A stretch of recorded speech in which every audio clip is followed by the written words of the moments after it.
ओम शांति 17/4/2025 बाबा की मुरली का सार देखेंगे।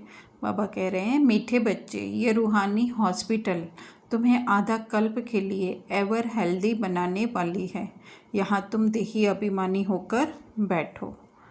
तो एक्चुअली में बीमारियाँ या रोग कहाँ से शुरू होते हैं? पहले हमारे मन से शुरू होते हैं। तो इसलिए यहाँ पर बाबा जो है हमारे मन को ही जो है वो हेल्दी बनाने के लिए आए हैं, और वो हेल्दी होगा अपने सत्य स्वरूप में टिकने से। जब सत्य से अपनी अलग पहचान मन बनाता है तो जो है वो अपने को शरीर समझता है, और उससे ही जो है भिन्न भिन्न प्रकार के, चाहे कहें सूक्ष्म या स्थूल, सब रोग आते हैं। पहले तो आते हैं सूक्ष्म रोग, काम क्रोध लोभ मोह अहंकार, फिर जो है वो स्थूल रोग भी आने शुरू हो जाते हैं।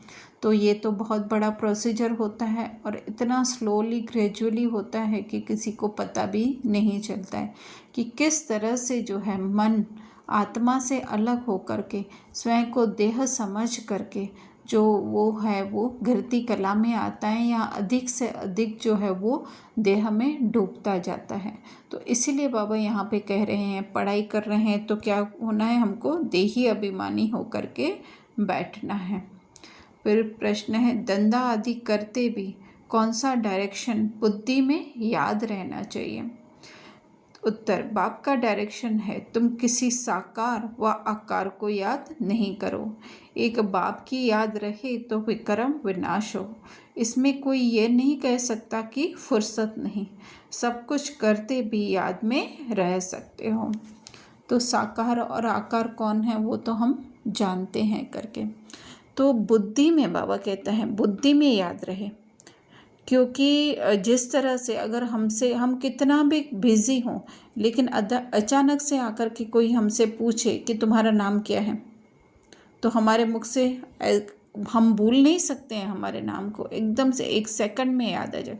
यहाँ सोए हुए हो, आधी नींद में से भी कोई अगर हमको उठा के बोले कि तुम्हारा नाम क्या है, तुम कौन हो, तो क्या हमें भूल सकता है? क्योंकि हम लोगों ने क्या किया है, इतना ज़्यादा अपने अंदर इस बात को बिठा दिया है कि मैं ये प्रिया पूजा प्रदीप हूँ, या मैं स्त्री पुरुष हूँ, है ना। तो इसी तरह से हमें वो याद हमें साकार की या शरीर की देहभान की याद नेचुरल हो गई। क्यों? क्योंकि बार बार हम उसको याद किया है, एक और लोगों ने भी याद करवाया है ना, अन्य ने भी हमें याद करवाया कि तुम प्रिया हो, तुम प्रमोद हो। तो इसी तरह से स्वयं की स्मृति भी जो है बाबा ने अभी कहा इतनी पक्की हो जानी चाहिए।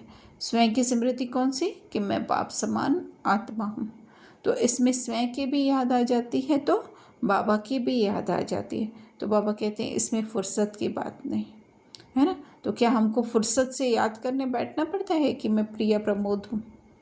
नहीं ना। लेकिन हम लोगों ने क्या कर दिया, अपने अंदर गोट दिया है, इतना देह अभिमान हमने गोट दिया है।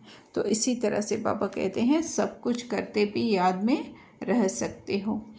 धारणा, रूप बसंत बन, मुख से सदैव रत्न निकालने हैं, मीठे बहुत बहुत मीठा बनना है, कभी भी पत्थर अर्थात कटु वचन नहीं निकालना है। तो रूप और बसंत का मतलब होता है मैं आत्मा सार स्वरूप भी हूँ, और ये वृक्ष ड्रामा जो वृक्ष है उसका विस्तार भी जो है मेरी बुद्धि में है। तो जब चाहे रूप अर्थात सार रूप में आत्मिक रूप में स्थित हो जाए, और जब चाहे तब लोगों के व्यवहार में आते ड्रामा के विस्तार में स्थित हो जाए। तो जब ये स्मृति रहेगी तो मुख से क्या निकलेंगे? सदैव रत्न ही निकलेंगे। दूसरा है ज्ञान और योग में तीखा बन, अपना और दूसरों का कल्याण करना है, अपनी ऊंच तकदीर बनाने का पुरुषार्थ करना है, अंधों की लाठी बनना है। तो ज्ञान में जितना जितना हम अपने अंदर घोटते जाएंगे तो ऑटोमेटिक ज्ञान है ही क्या कि मैं आत्मा हूँ, और ये जो है सारा मेरा जो भी रोल मिला हुआ है वो क्या है? ड्रामा है। तो जितना जितना हम इसमें तीखे बनते जाएंगे अर्थात स्वरूप बनते जाएंगे, अपनी स्मृति में लाते जाएंगे, तो इतना इतना स्वयं का भी और दूसरों का भी कल्याण ऑटोमेटिक होगा। कोई हमें ये संकल्प करने की भी ज़रूरत नहीं होगी। उच्च तकदीर अर्थात कि उस आत्मिक स्मृति में अधिक से अधिक हम रहेंगे तो सारी पावर्स हमारे अंदर आती जाएंगी, सारी शक्तियाँ जिसको कहें, सारे गुण कहें। तो उसके लिए क्या करना है? पुरुषार्थ अर्थात अपने आत्मिक स्मृति पुरुष अर्थ में टिकना है। फिर वरदान है त्रिस्मृति स्वरूप का तिलक धारण करने वाले संपूर्ण विजयी भव। तो बाबा बहुत अच्छा बता रहे हैं कि नॉलेज के वृक्ष की ये 3 स्मृतियाँ हैं, है। हमको लगता है कि नॉलेज बहुत मुश्किल है या फिर जो है बहुत विस्तार है इसका, क्या क्या कितना कितना ध्यान रखें, कैसे ध्यान रखें, है ना, कि ये भी करना है वो भी करना है, स्थूल भी तो सूक्ष्म भी, स्थूल में भी ये धारणाएं करनी है, सूक्ष्म में भी ऐसा नहीं सोचना है, ऐसा नहीं। तो ये हमें बहुत बड़ा विस्तार लगता है, लेकिन बाबा कहते हैं ये 3 स्मृतियाँ हैं, है ना। जैसे कोई बच्चा पढ़ता है तो पढ़ने में जब वो जितना जितना क्लास आगे जाता है तो उसको क्या होता है, एक जितने भी क्वेश्चन आंसर होते हैं तो उसकी क्या हो जाती है, हेडिंग आ जाती है ना। तो हेडिंग के आधार से उसके अंदर क्या है वो उसकी बुद्धि में आ जाता है, क्योंकि उसने पहले से वो पढ़ा हुआ होता है फर्स्ट से लेकर के। तो इसी तरह से ये पूरा नॉलेज है उसकी 3 स्मृति, सिर्फ ये 3 स्मृतियाँ हम याद रखेंगे सारे दिन में, तो फिर क्या होगा, ये ज्ञान समझना हमारे लिए इजी होगा। इसलिए बाबा कहते हैं बाबा बीज है और उससे जो है वो 2 पत्ते निकले हैं, आत्मा और ड्रामा। तो इसी तरह से बाबा बीज हमें याद रहे, उनकी याद रहने का मतलब क्या है, ज्ञान ही जो है उनकी याद है कि वो कैसे हैं, ऊंच से ऊंच है, इस देह से परे हैं।